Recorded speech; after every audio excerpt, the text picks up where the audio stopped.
سر اس حوالے سے میں سپریم کورٹ میں لاپتہ افراد کے کیسز میں پیش ہوتا تھا تو وہاں گورنمنٹ کی طرف سے موقف یہ اختیار کیا گیا کہ بھئی ذاکر مجید ملک سے باہر ہے.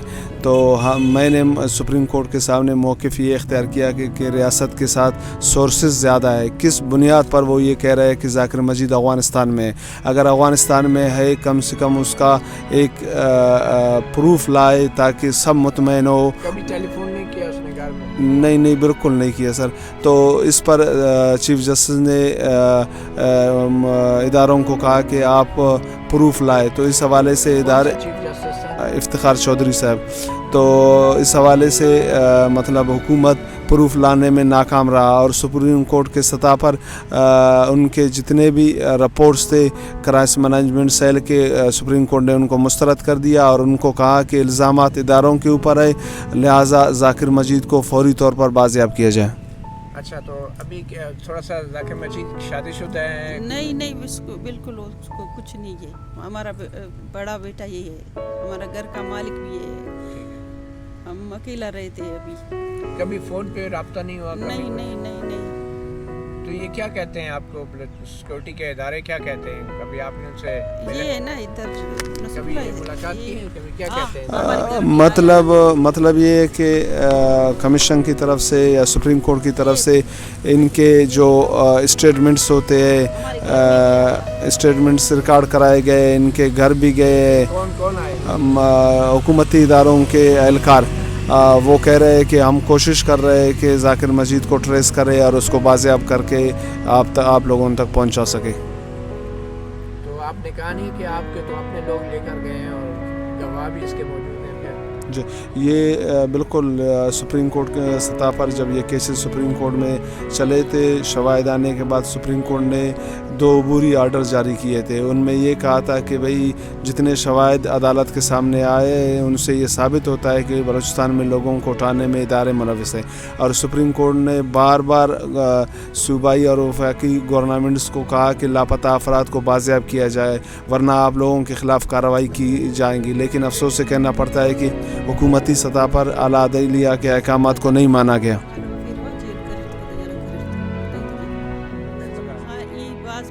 اماں کہہ رہے ہیں کہ والد بھی ان کا فوت ہوا ہے, میرا بیٹا بھی یہی ہے, میں بہت پریشان ہوں, میں یہاں پہ اسلام آباد آیا ہوں, مجھ پہ حکومت رحم کرے, مجھ پہ ادارے رحم کرے, مجھے ملکی قوانین کے تحت انصاف فراہم کریں.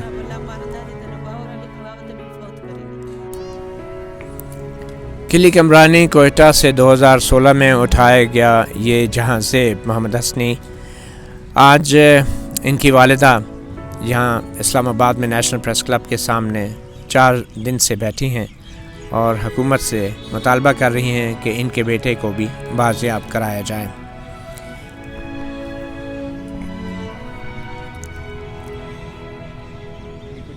کیا چاہتے ہیں؟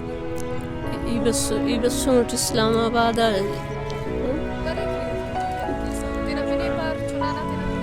ہمارا نام گلسیمہ ہے, ہم جان زیب کا اماں ہے, ہم کوئٹہ سے آیا ہے جان زیب کے لیے. کوئٹہ میں بیٹھا ادھر کچھ نہیں ہو گیا, ابھی اسلام آباد آیا ہے.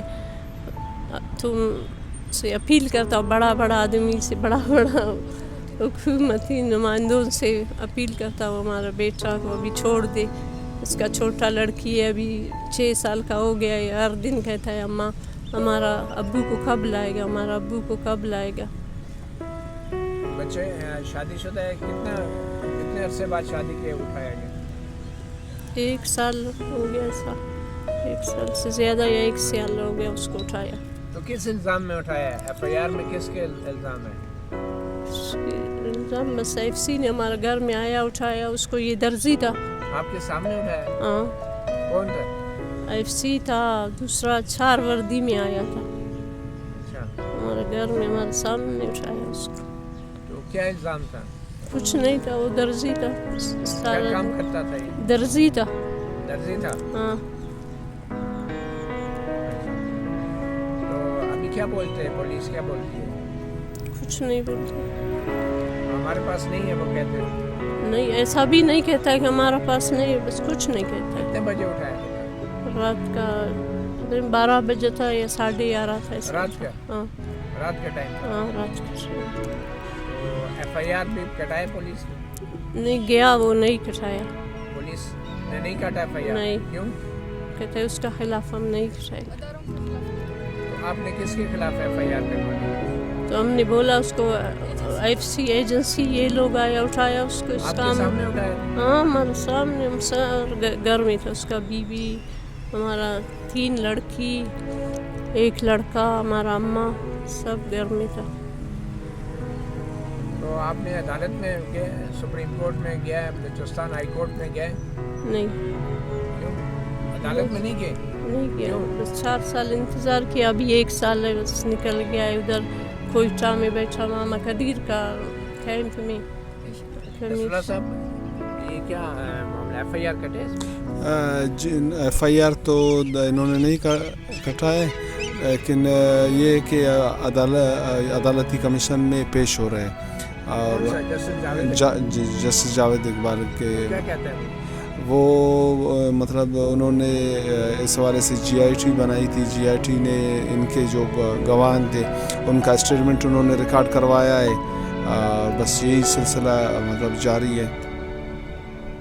کتنے عرصے سے جاوید اقبال ہو رہے ہیں؟ جاوید اقبال تو 2012 میں جو وفاقی حکومت نے کمیشن بنایا تھا 2012 میں، ان کے کیس جاوید اقبال کے سامنے کتنے عرصے سے؟ ان کا کیس 1 سال سے چل رہا ہے۔ کہاں جاوید اقبال کے؟ جی۔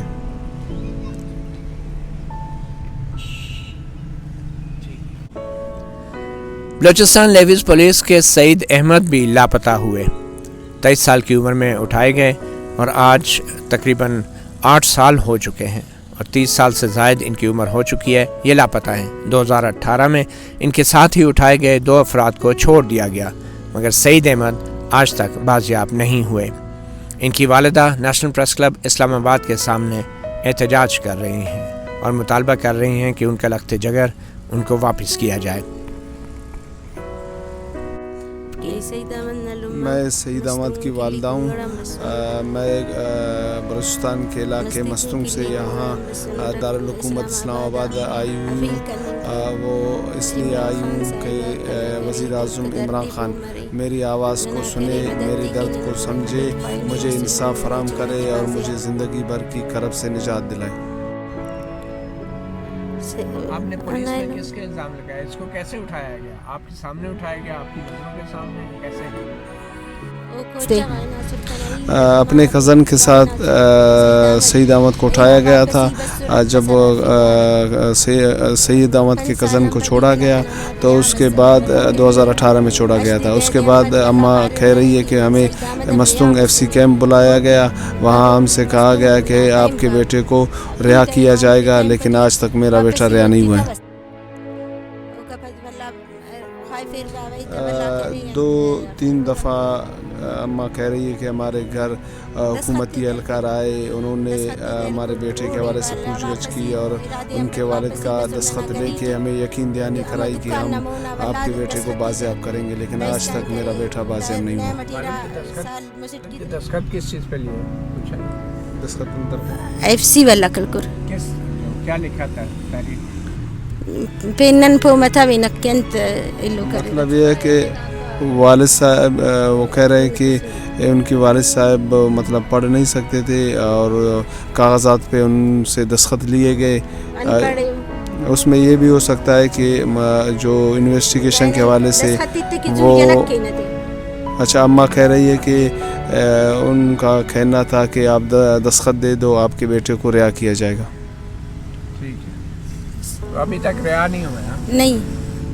تو جب ان کو اٹھایا گیا تو کوئی گواہ موجود ہے؟ کزن تو وہ کزن نے کیا بتایا؟ کزن اماں کہہ رہی ہے کہ جب اس کے کزن کو چھوڑا گیا تھا بقول کزن کے کہ ہمیں کیمپ لے جایا گیا اور 2.5 سال تک ہم اکٹھے رہ رہے تھے اور 2.5 سال کے بعد ہمیں علیحدہ کیا گیا۔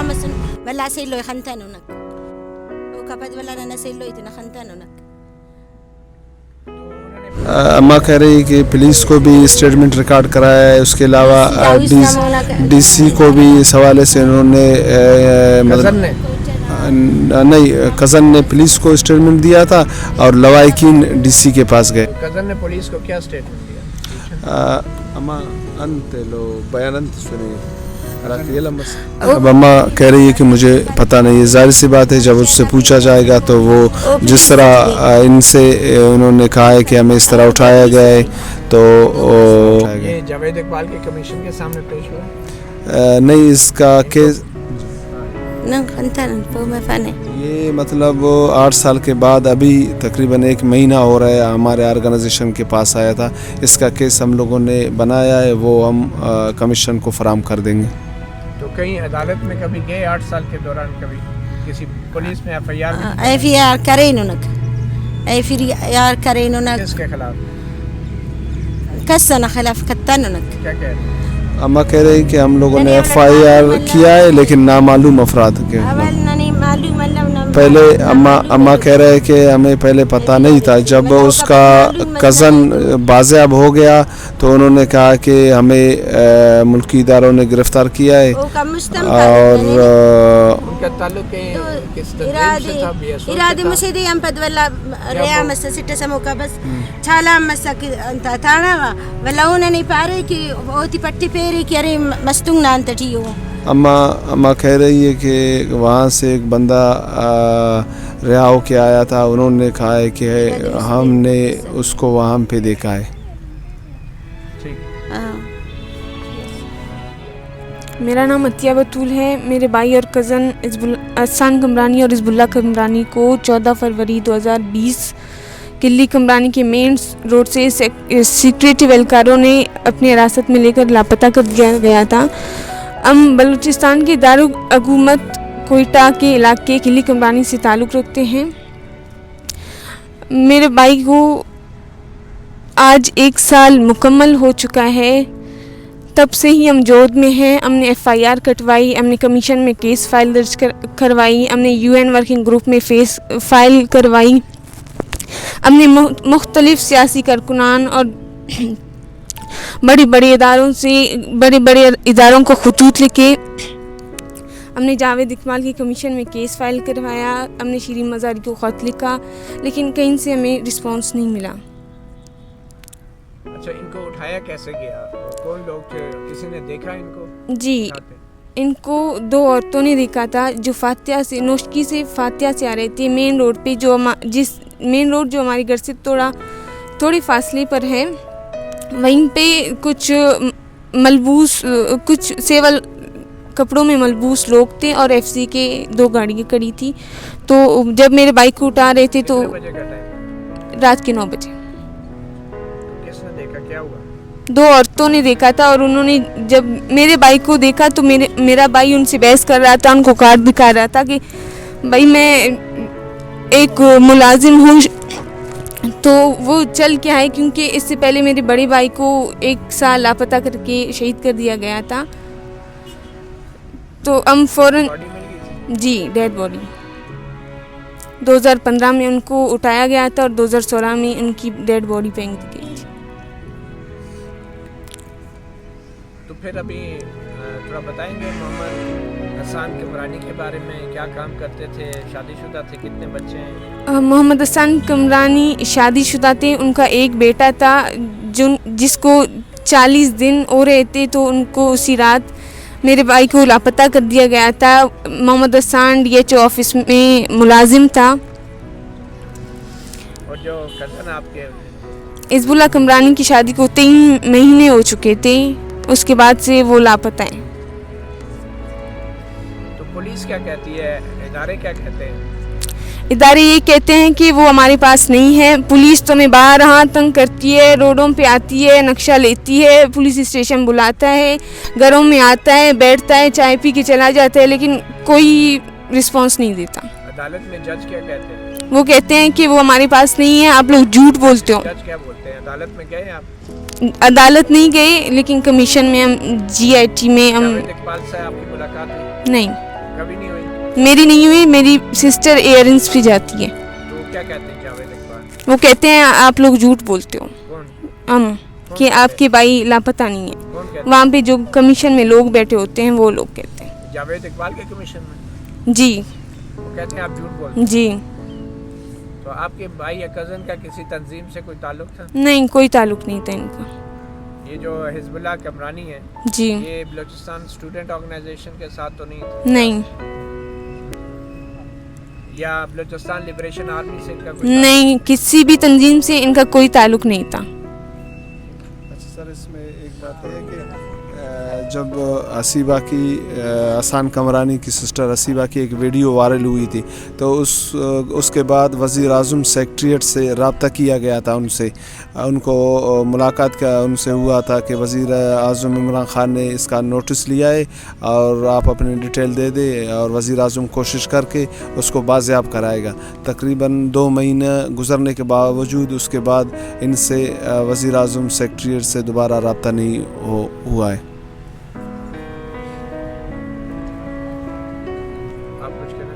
جی، میں شہر اقتدار میں آئی ہوں. میں بھی اس پاکستان کا ایک شہری ہوں. میرا عمران خان سے اور باقی جتنے بھی UN سے جتنے بھی اقوام متحدہ کے لوگ ہیں، میرا ان سے یہی اپیل کرتی ہوں کہ میرے بھائی کو جلد از جلد بازیاب کرے. یہاں صرف میں نہیں، مختلف لواحقین بیٹھے ہیں جن کے بچوں کو، کسی کے بچے کو 12 سال ہو رہے ہیں تو کسی کے 10 سال ہو رہے ہیں. خدا را ان کو انصاف دے، ان پہ ترس کھائے، تھوڑا تو ترس کھائے ان پہ. آپ کی زندگی پہ کیا اثر پڑا؟ میرے خیال سے اس کو بیان کرنے کی کوئی ضرورت نہیں. شاید آپ لوگوں کو بھی محسوس ہو سکتا ہے کہ ہم لوگ کیسے زندگی گزار رہے ہیں، کیونکہ ہم 2 بہن اور ہمارا ایک ہی بھائی ہے جو لاپتہ ہے. ہم صبح پولیس اسٹیشن میں جاتے ہیں، ہم لوگ عدالت میں جاتے ہیں، ہم لوگ کام کرتے ہیں.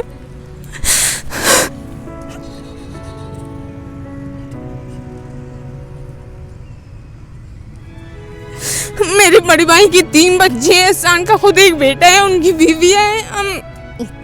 میرا 55 سالہ والد ہے، میری بوڑھی ماں ہے.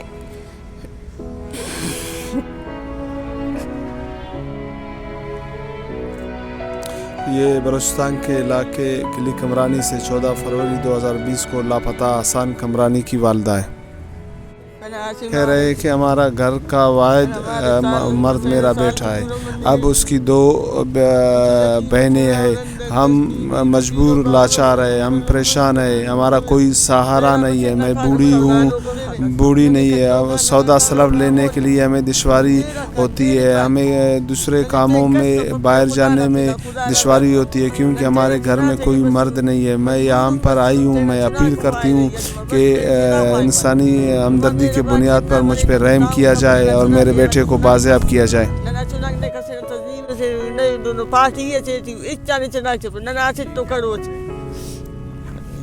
یہ ہیں شبیر بلوچ، 4 اکتوبر 2016 کو لاپتہ ہوئے اور آج تک لاپتہ ہیں.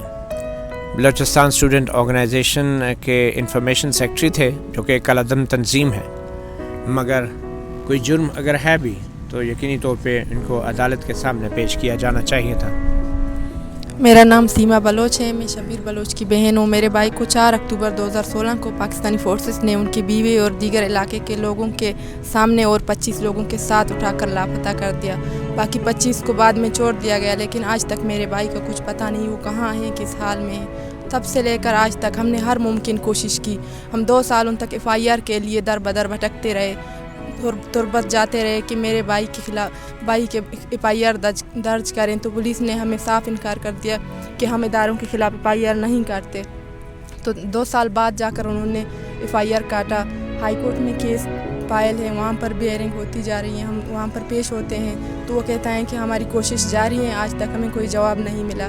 کمیشن میں بھی ہم اسی دن سے پیش ہوتے آ رہے ہیں اور ہر بار ہمیں یہ کہا جاتا ہے کہ ہماری کوشش جاری ہے. آج تک ان کی کوشش کا کوئی نتیجہ نہیں نکلا ہے. بس ہمیں وہاں پر بلا کر بے عزت کر کے ہم ان سے جب پوچھتے ہیں کہ ہمارے بھائی کے متعلق ہمیں کچھ بتائیں، ان کے خلاف کیا کیس ہیں، انہیں کیوں اٹھایا گیا ہے، تو وہ ہمیں کہتے ہیں کہ آپ ہمارے کام میں ہمیں ڈسٹرب کر رہے ہیں. ہماری تو پوری زندگی ڈسٹرب ہے. ہماری پوری زندگی تباہ ہو چکی ہے. ہم اپنے بھائی کے بغیر نہ ہم جی سکتے ہیں، نہ ہم مر سکتے ہیں. کتنے بھائی ہیں آپ؟ بہن بھائی؟ میرا بڑا بھائی تھا، ہمارے 3 چھوٹے بھائی ہیں اور ہم 3 بہنیں ہیں. تب سے ہم ہر ممکن کوشش کی. ہم نے جی شادی شدہ ہے.